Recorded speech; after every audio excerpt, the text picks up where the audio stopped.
we will start. Welcome to meeting 36 of the Standing Committee on Environment and Sustainable Development.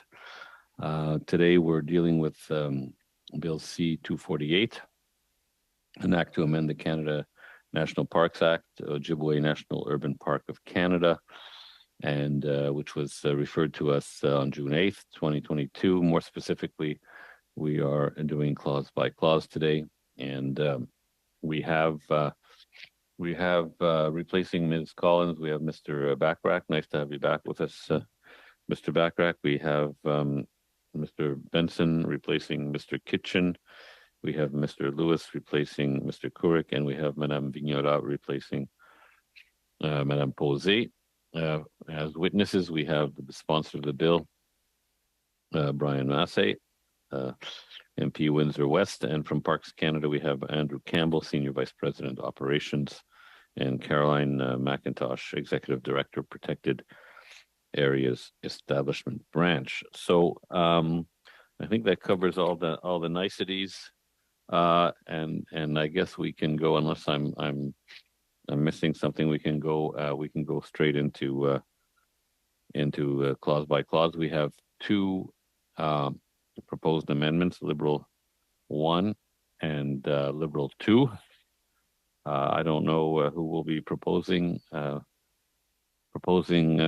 these amendments. I await a proposer. Mr. Chair, I'll be proposing a couple amendments, but first, before I do propose those amendments, I just have a quick question to Mr. Massey, and thanks for being here again today, and thanks for all of our witnesses for being here.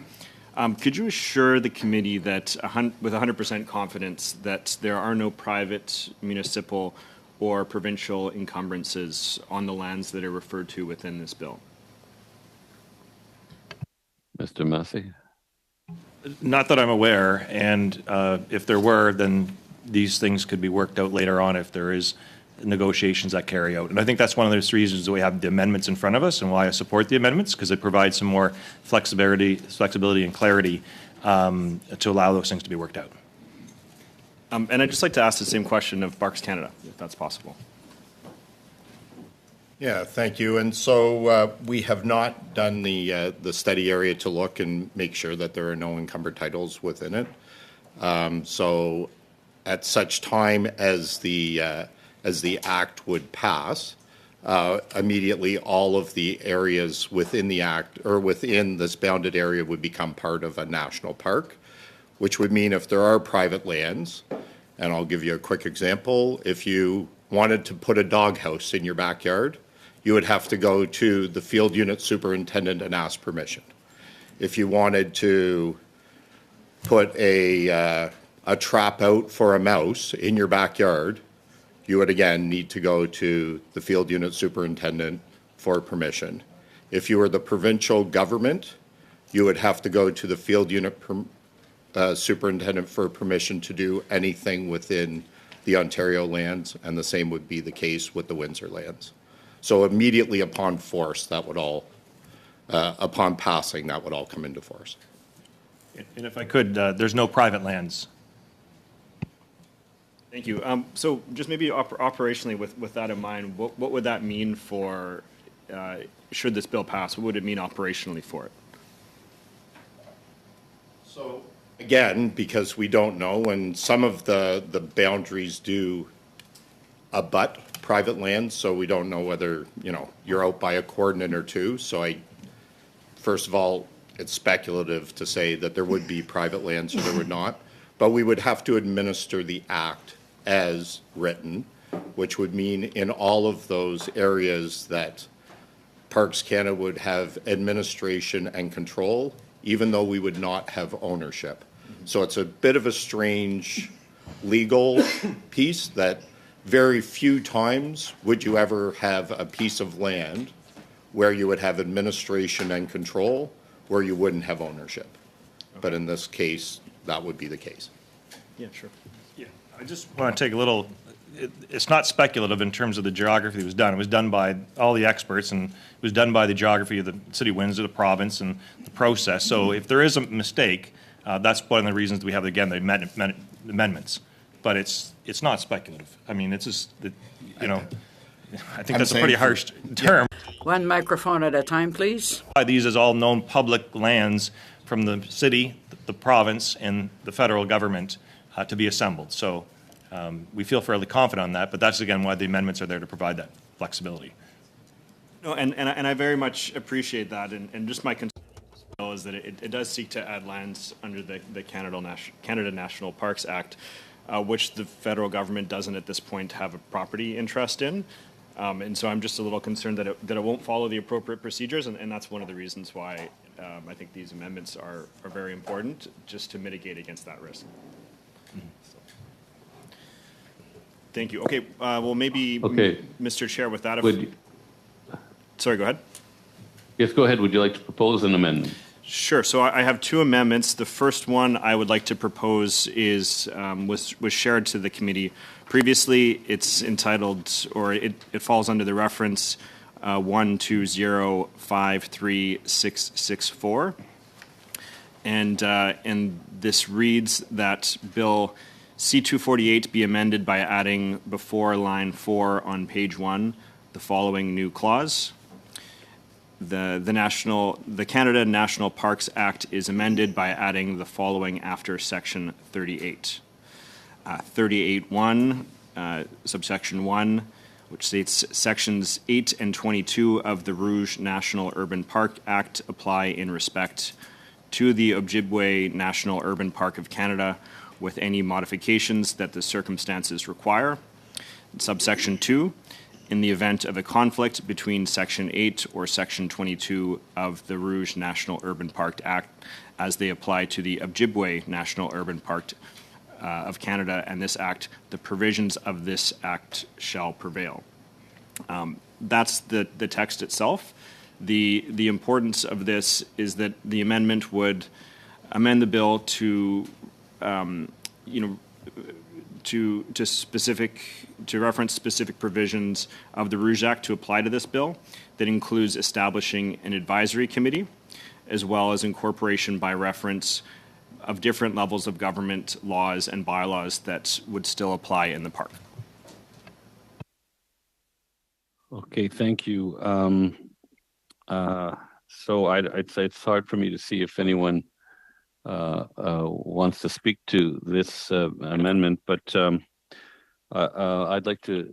Well, I actually maybe the clerk could guide me here. I have a ruling on the amendment. Does that preempt any debate, or I think it would it not? It does, Mr. Chair. So you can give your ruling now. Yeah, that's what I'll do.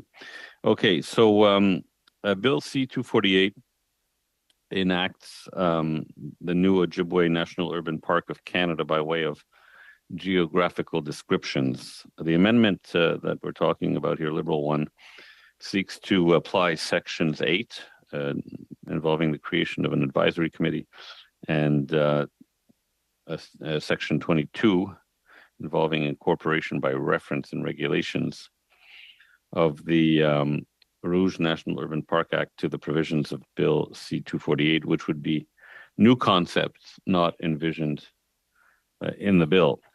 As page 770 of House of Commons Procedure and Practice, 3rd edition states, quote, an amendment to a bill that was referred to committee after second reading is out of order if it is beyond the scope and principle of the bill, end quote. Therefore, in the opinion of the chair, and for the above mentioned reasons, the amendment is a new concept and that is beyond the scope of the bill. Therefore, I rule the amendment inadmissible.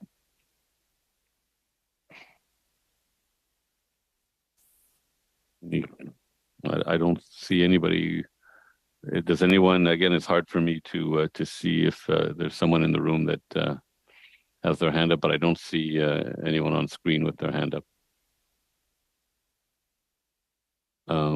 Mr. Clerk, is anyone? Mr. Chair? Yes. I just Mr. wonder Bachrach? if the committee might see fit to hear from Mr. Massey with regard to his take on this proposed amendment and your ruling. I believe that we can have debate, Mr. Clerk, on this. No, Mr. Chair, there can't be debate on Okay, your there ruling. can't be debate. Okay, so so there can't be debate on the ruling. I don't know if so. We'll go on to Liberal 2, I guess, if no one contests the ruling. Mr. Chair, Yes. the legislative clerk here. Yes. We need to address clause 1 first before going Yes. to... Yes. Yes. So we need to vote on it, of course. So my question to the committee is: shall Liberal 1? Well, it's out of order, so we have to vote on clause. Well, Mr. sorry, Chair, the bells have started ringing. Should we get unanimous consent to go up until 10 minutes before the bells or before the vote? I would like that. If we could continue, yes, till there's 10 minutes before. In other words, 20 minutes into the bells. Would that be okay with members to suspend at that point to allow for voting, and then allow the statutory, 10 minutes after the vote before resuming again? Is everyone looks okay like with it. that? Okay, good. Thank you. Okay, so the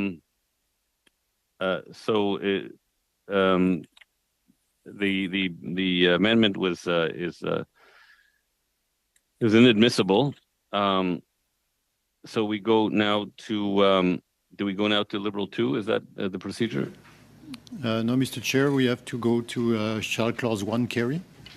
Oh, okay, yeah, that's right. This was an amendment to clause 1. So shall clause 1 carry?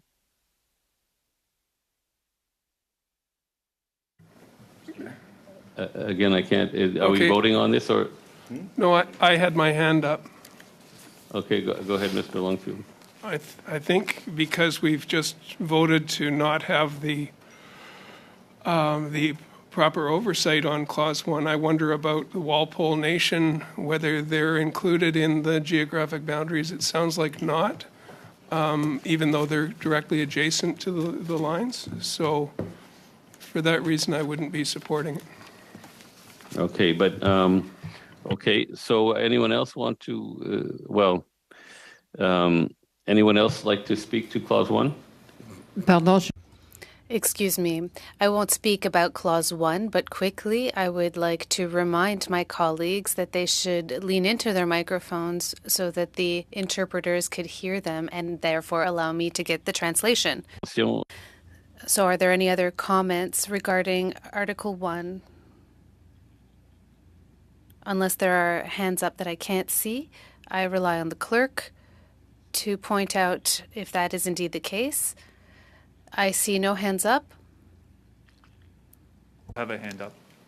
You have Mr. I'm sorry. Bachrach and then Mr. Weiler. Okay, Mr. Bachrach, go ahead. Mr. Chair, you'll have to excuse me. I'm new to a lot of this content, but Mr. Longfield just made a comment about Clause 1, I believe, and I just wonder if he could expand a little bit on his comment and explain to those of us who are subbing in on the committee why he feels that this is an issue. I'm a little perplexed here. I mean, can we have this kind of discussion, or are we basically? I don't know if it's a Q&A at this point.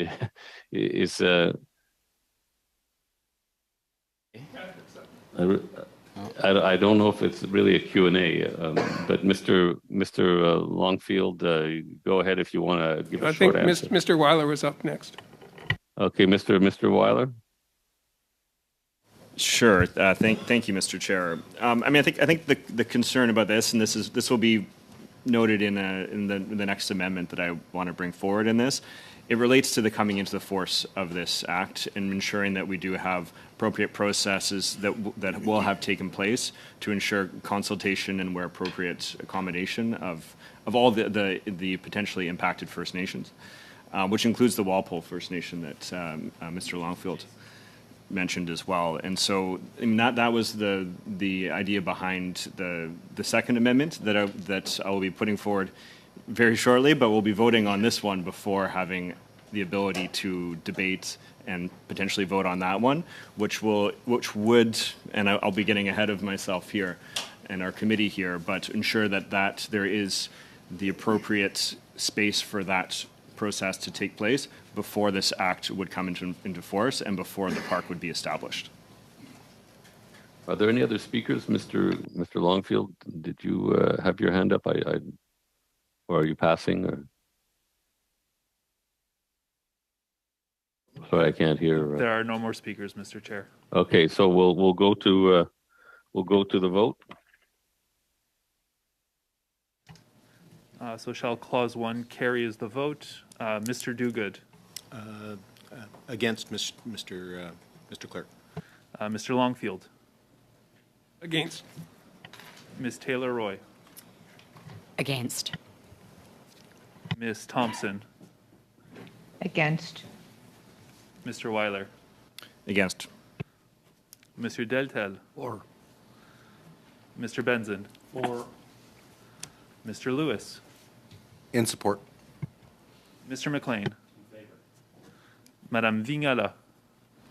Pour. Mr. Backrack. In favor.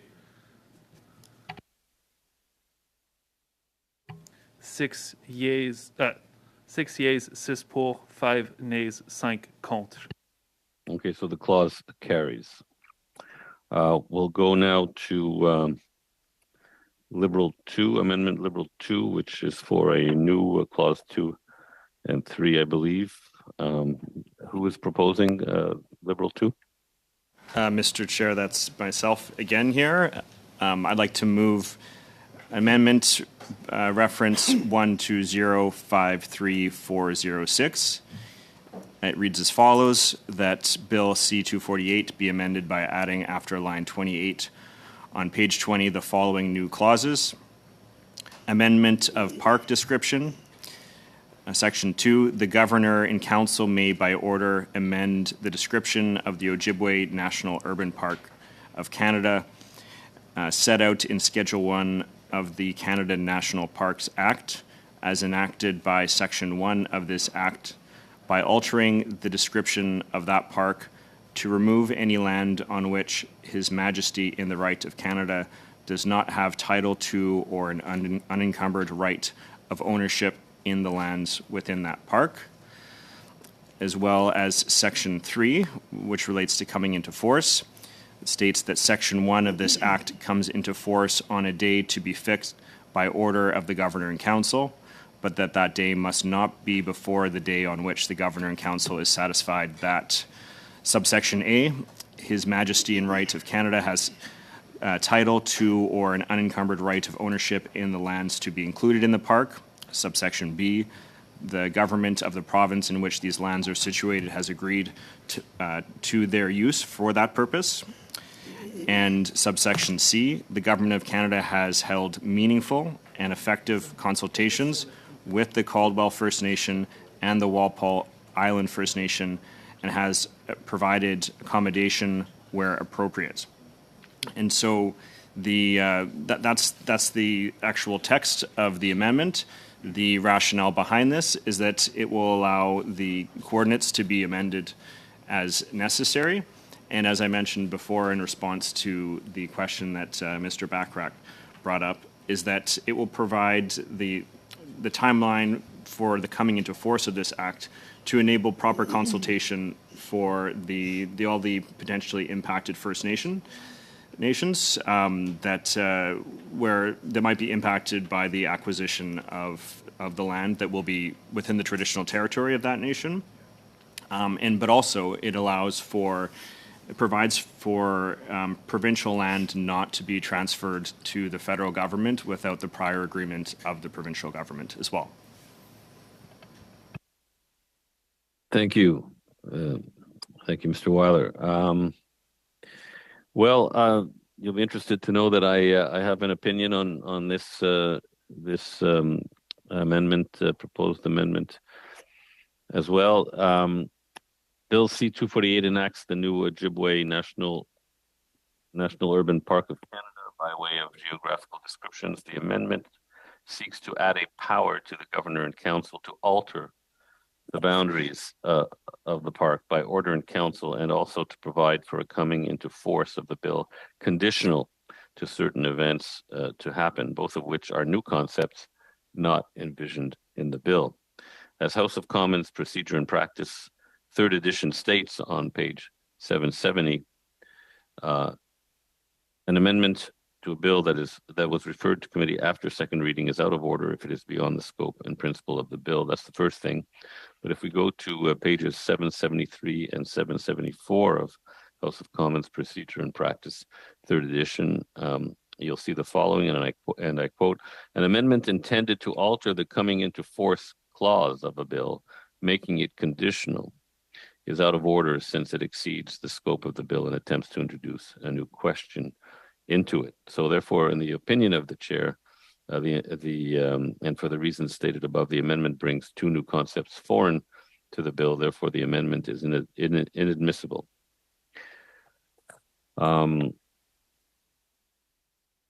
So, as I understand it, we now go to the title of the bill, and the question is, shall the title carry? Anyone have anything, any opinion to share on the title? I don't think so, from what I can see. So the question is, shall the title carry? Mr. Dogood. Mr. Je vote Longfield. pour. Yes. Ms. Taylor-Roy. Yes. Ms. Thompson. Yes. Mr. Weiler. Yes. Mr. Deltel. Pour. Mr. Benson. Yes. Mr. Lewis. Yes. Mr. McLean. Madame Vignola. Pour. And Mr. Backrack. Yes. 11 yeas, 11 pour. And no one against, so it's unanimous. Shall the bill carry? Mr. Dogood. Is there debate? Well, yeah, so I just would like to lay this out here. I have some very real concerns about the bill, about the constitutionality of the bill, if it's going to be enacted before there is the space to have the consultation and accommodation where appropriate with the potentially impacted First Nations. I think that raises some serious questions about the Canada's duty towards First Nations and upholding the honor of the Crown. I similarly have some concerns about the immediate enactment of this bill before there's the potential to have that process for getting the consent of the provincial government before those lands would be transferred. And so that was really the rationale for these amendments, to make sure that we can follow those proper processes so that it can be constitutional. And so for that reason, and given that those amendments are ruled out of order and that they're not in the Act, I'm going to be voting against.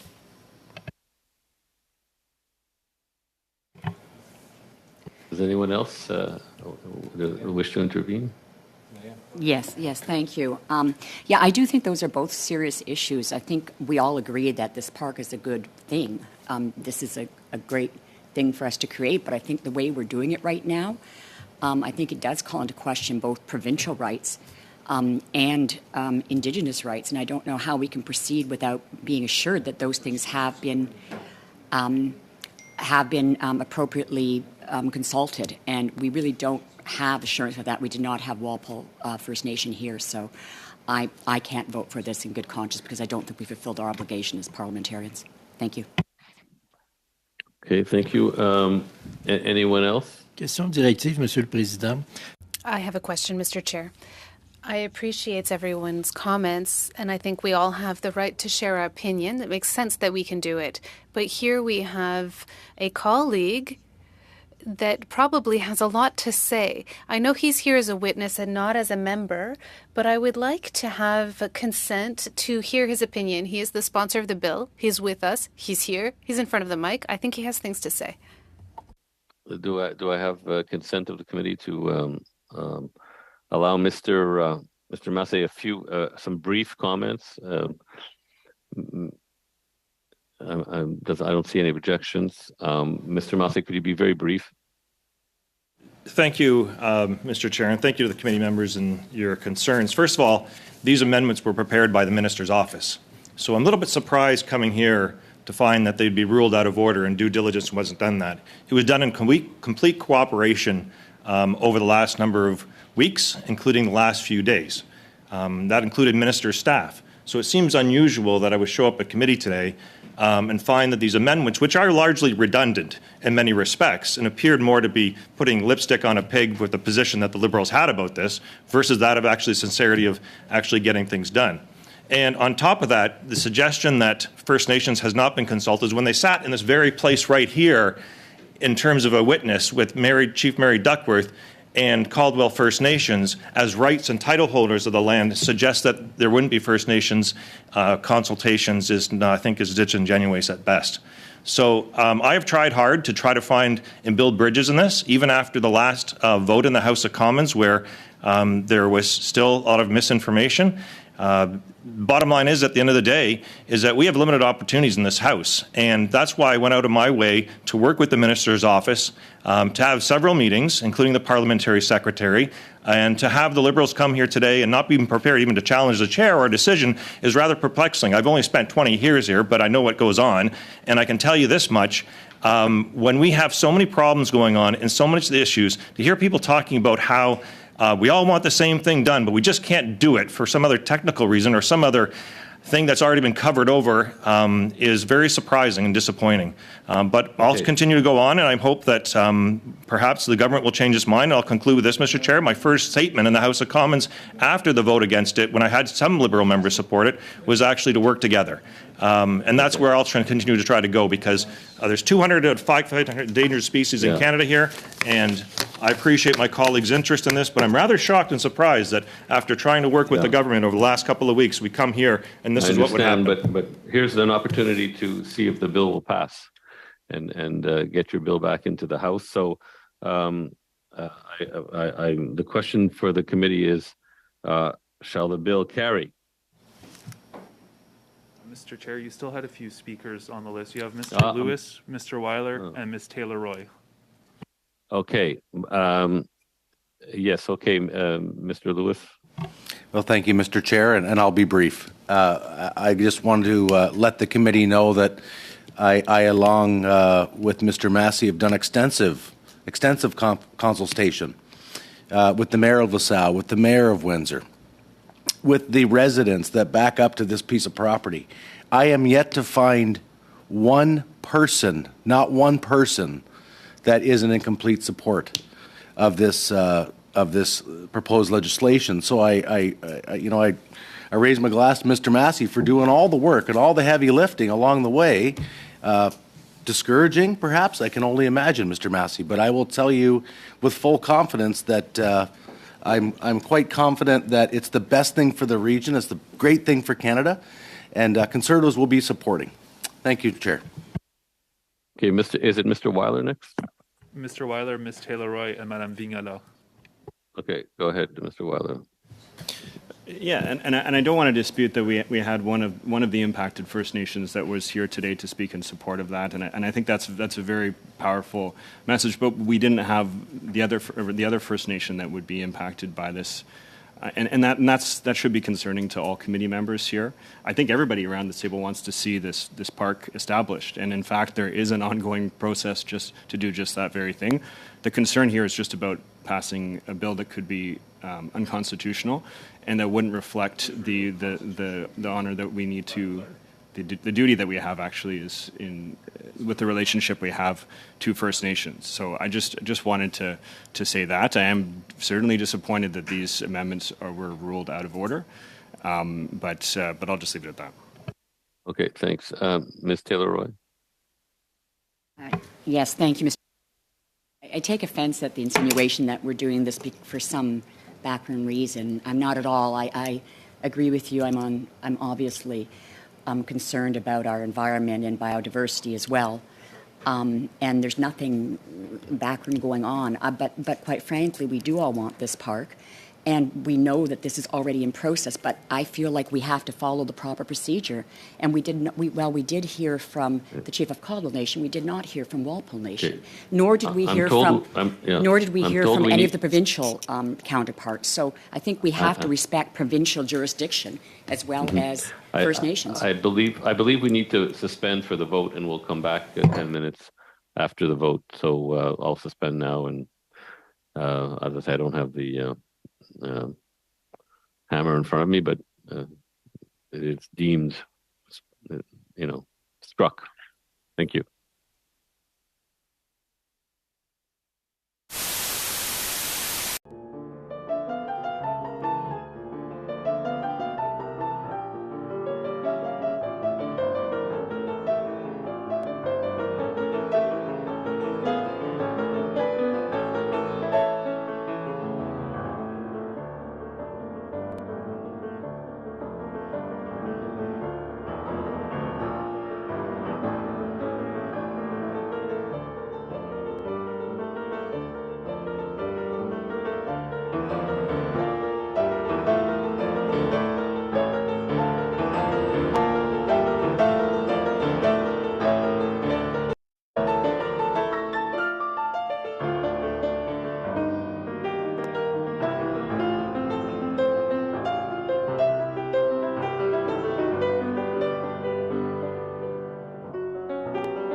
we now?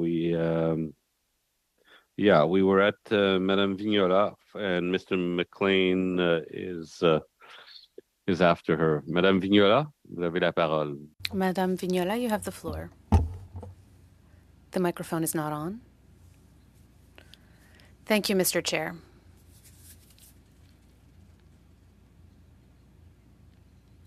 I would like to remind the group of the Bloc's position. We had a side conversation about this earlier. For Quebec, we are against the creation of new federal parks. Other provinces can do what they like. It's hard for us to conceive of a country's highest order of government having to take care of the municipal management of land. That's our point of view. We accept that other provinces might think otherwise. In my case, I don't get it, but I respect it. I respect this element. I totally agree with the idea of consulting First Nations that were not consulted. I agree that municipal governments, the Ontario government, should also be consulted. I completely agree with that. But what shocks me with this situation is that people from the minister's office worked on 2 amendments. These amendments would allow for this consultation. I cannot believe that the people from the minister's office were not aware that these amendments were inadmissible. I can't believe that. How is that possible? That these people, members of the minister's office, do not know the procedure. Honestly, I'm wondering if the work that was done was not a political game. I hate using the word game in politics because with the salary we earn and the importance of the work we do, the word game bothers me.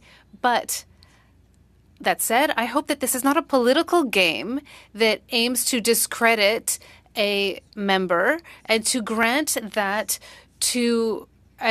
credit to a minister that's about to announce at COP15 the creation of new urban parks in Canada. I hope it's not that kind of low political game. I would be so disappointed in that. I hold this committee's work in such high esteem. The quality and importance of work that is done in this committee in particular. I don't see how political games fit in with matters relating to the environment. I would like to tell you a story, paint a picture that aims to help you understand my point of view. When a sunbeam pierces through cloud cover and touches the ground, it doesn't only light up the part of the ground that it touches, it lights up the whole landscape. This bill and the amendments that were produced allow the sunbeam, which is the bill, to light up the sponsor of the bill, but this whole committee and the Minister of the Environment. It's also strange, as an aside, that the minister is authorizing drilling in protected areas, and then he's doing greenwashing to announce these new parks, but maybe that's just my mind on doing this.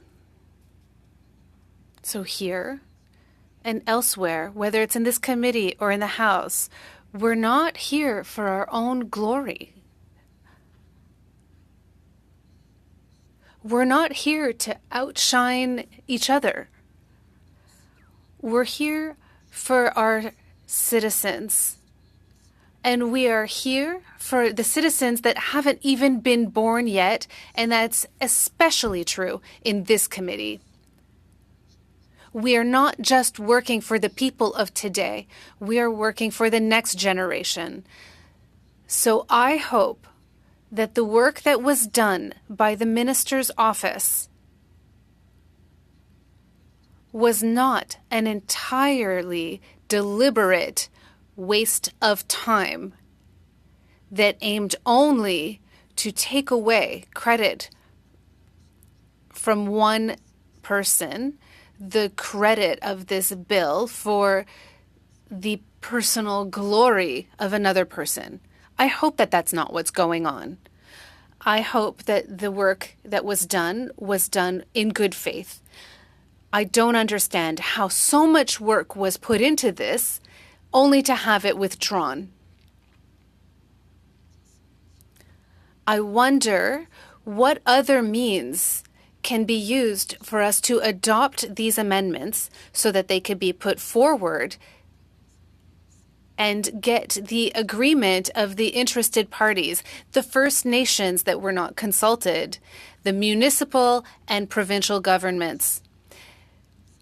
How can we get these people to get along, reach an agreement, and have this bill move forward? I hope that we can do more than just have the grass cut from out under our feet today. Well, I thank my colleague for that intervention, and I agree. But I intervened before before I heard her words, obviously, and I wanted to point out to my colleagues on the other side, the words I've heard here today are exactly what I think we need to consider here, and that's coming from that side of this discussion from my colleagues in the Liberal Party. They talked about the constitutionality of this bill, which should have been covered long before now, as we're in the final reading. But I also heard my colleagues say, and I think I'm going to be able to quote them going forward, that we shouldn't be enacting this without provincial consultation on so many of these matters. And that is part of what has been missing from this government's approach on so much of their legislation is consultation with the governments that actually deliver services across this country.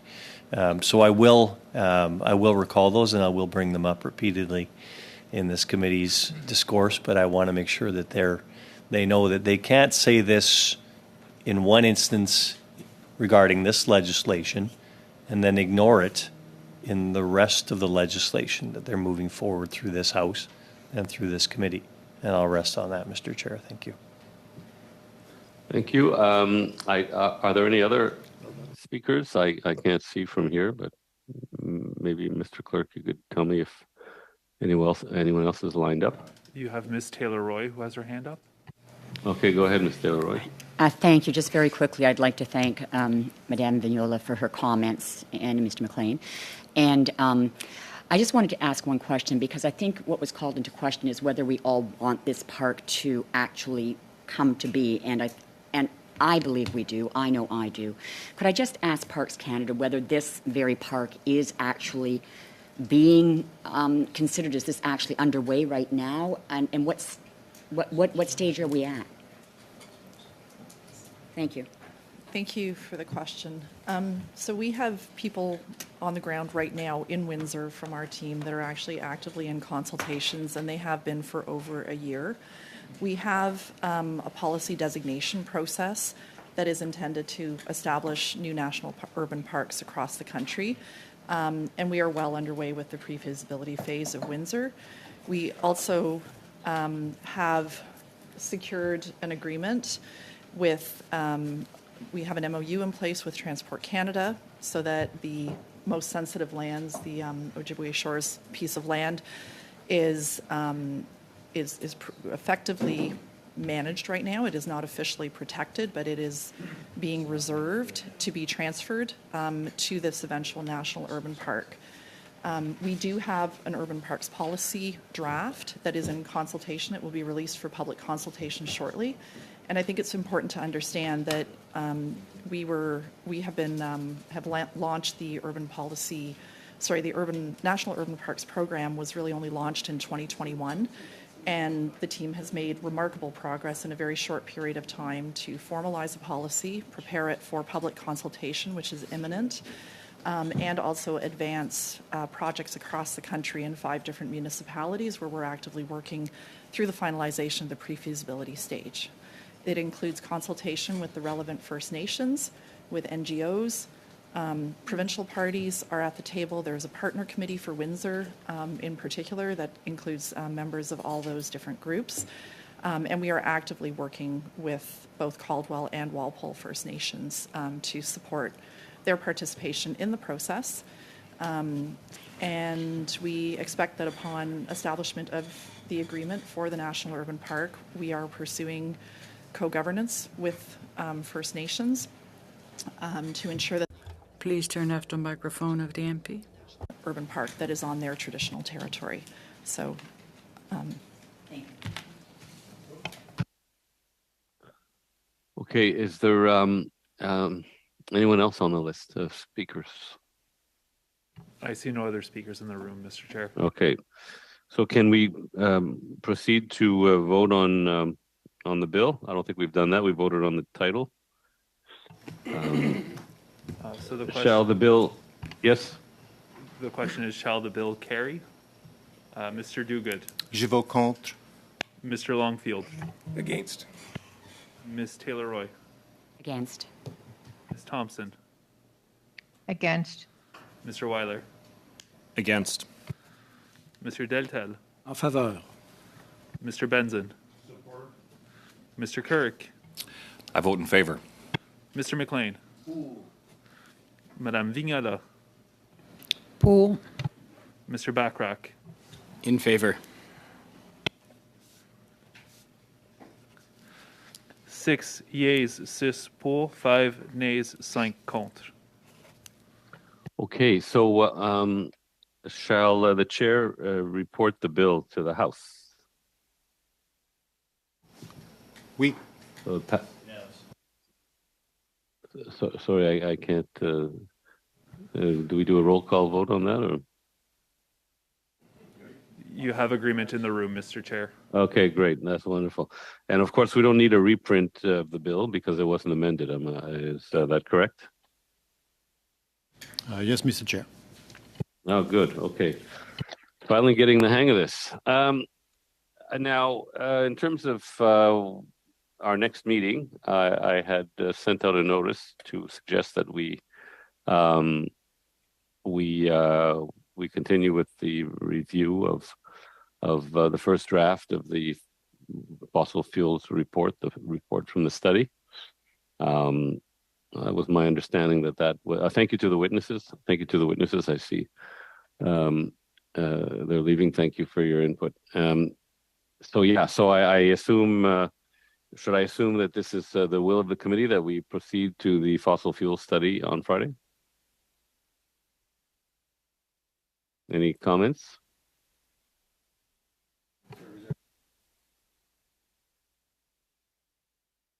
I don't see anyone with their hands up. Okay, so who is? Yes. Who is that, Mr. McLean? So there's consent to. Mr. Scarpaleggio, you have Mr. Weiler that would like to speak. Okay, go ahead, Mr. Weiler. And sorry if I'm jumping ahead of ourselves here, but there was an email sent out to the committee a few weeks ago just asking committee members to send in their recommendations in advance, and I just want to remind folks of that, just so we can be more efficient when we start looking at the report again, the drafting of the report on Friday. Okay, and then the plan was to proceed with S5 on the 22nd. Does that meet with the will of the committee? Madame Vignola? Mr. Chair? Mr. Chair, I would like to suggest on my colleague Monique Posey's behalf that we discuss S5 on a later date. It would be difficult for her to list witnesses while she's out of the country. I will avoid repeating the email exchange that we've already had. Oui, Monsieur le Président. Yes, Mr. Chair. Yes, Mr. Deltel. Thank you, Mr. Chair. I agree with my colleague from Beauport-Limoilou. Indeed, 48 hours is not a lot of time. I would have liked to I would like to have participated in that discussion, and many people need to be consulted. Also, we need technical planning, and for us, 48 hours is insufficient, and therefore we support our colleague from the Block's request. Are there any other comments?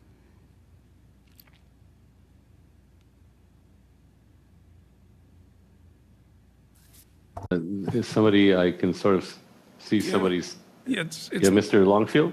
Yeah, I think given the importance of S5 that we will have multiple meetings on this, and I think we should try and move forward with it. We all knew in the committee that this was coming. We watched it go through the House, and I would look forward to getting onto it on Friday, or on the next meeting on Tuesday. Does anyone else have, we've heard from three parties here. Si vous me permettez. If you'll allow it, I would like to come back on this topic. Yes, S5 is a very important bill. It's excessively important. And for that reason, we need to do things properly. We have to take the time to do things well. It's not a matter of delaying things forever. It's just an extra week to give everyone a chance to set up a list of witnesses, to reach out to people and do things properly. Usually, this type of decision, at least in the committee that I'm a member of, it's the type of thing that is discussed during committee business and that everyone agrees on. It's not usually a unilateral decision that is made by I don't know who. It's a matter of doing things right to make sure that everyone has the time they need to reach out to their witnesses. Yes, we have a list, but we have to double check to see if they have something relevant to say and if they're still interested in appearing. So it's only in the spirit of doing things well that we're asking that we move the deadline to November 29th. So it allows a little bit more time to set up a list of witnesses. And I believe that the clerks and analysts would also appreciate having a little bit more time to reach out to everyone. I don't know if the work has already been done or if you've done this type of work. It's an enormous task to call everyone to see if they'll be there in person. If they're not going to be there in person, to send them the correct equipment. So we're just trying to do things well, to have the right witnesses here, and to make sure that we are looking out for the mental health of our analysts and clerks who have the right to do their job with correct timelines and less stress. I don't think that a week is an exaggerated amount of time, and it allows everyone to do things well, especially considering that this bill is so important. Have you tabled a motion, Ms. Vignola? Mr. Chair, I would like to add something. Yes, Mr. Deltel, go ahead. Yes, this bill is important. Our work is important. The testimonies we'll hear are important. We have to respect the witnesses that will come here, and we also want to respect everyone who works on this committee's work. We have to give everyone the time they need to do the work well. So I think that postponing by a few days makes sense, and I think that having only 48 hours to make a list of witnesses is insufficient. For those of you who think that a week is too long, I'd like to remind you that this bill was tabled in the last Parliament, and so we were delayed by the Prime Minister's decision to call an election. I think that we can wait 1 week to hear from witnesses and do the parliamentary process properly and produce work that we are proud of, and we need to protect the justice of our work. So if I've understood correctly, Ms. Vignola has moved a motion stating that we should start on the 29th. We can consider it a motion, yes. Does anyone else want to speak to this before we move to a vote? So it's either November 29th or the 22nd, one or the other. Does anyone else want to speak to this before we move to a vote?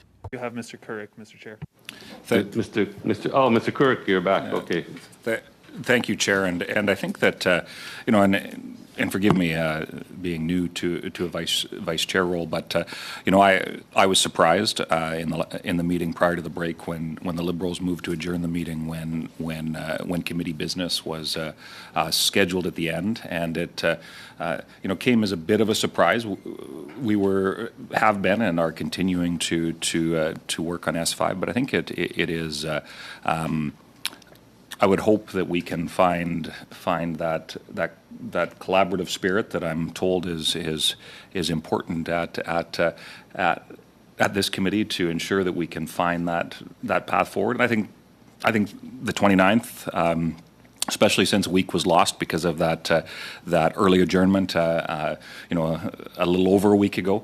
I think an extra week to ensure that we have the time to make sure we do this right is entirely reasonable. And I think there's lots of other work as well that could be done during the meetings. I think there's 2 draft reports, if I'm recalling the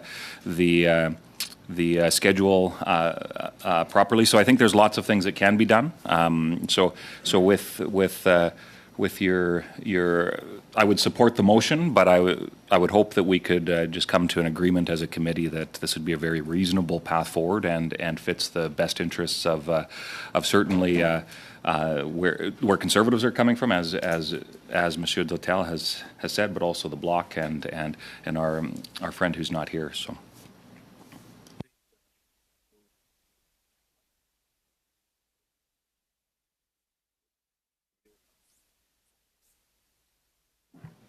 Mr. Chair, there's nobody else with their hand up in the room.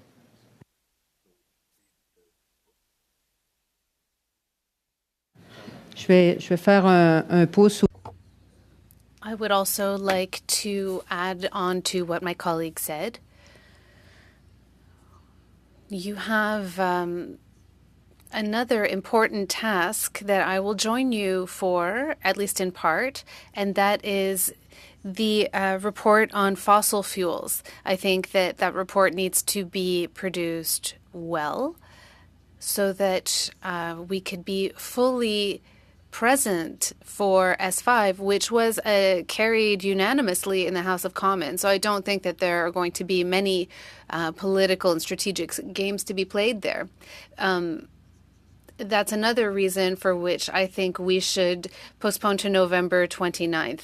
That way we can finish with studying the report and we can move on to S5 with a clear mind, quality witnesses, and clerks and analysts that are not completely exhausted. Thank you. Mr. Chair, you're on mute right now. Your headset is down. Oh, my Mr. Chair? headset, yeah. Okay, yeah. Yes. Is that Mr. Baccarat?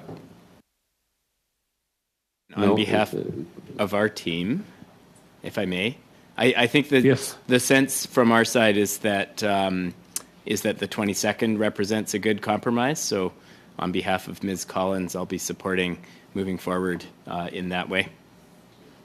Okay, thanks. Anyone else? No? Okay. So seeing no other hands, we'll go to the vote. Mr. Clerk, could you do the roll call vote? The vote is to start S5 on the 29th. Mr. Versus the 22nd. Yep. I vote against the motion, Mr. Clerk, with respect to Ms. Vigneault.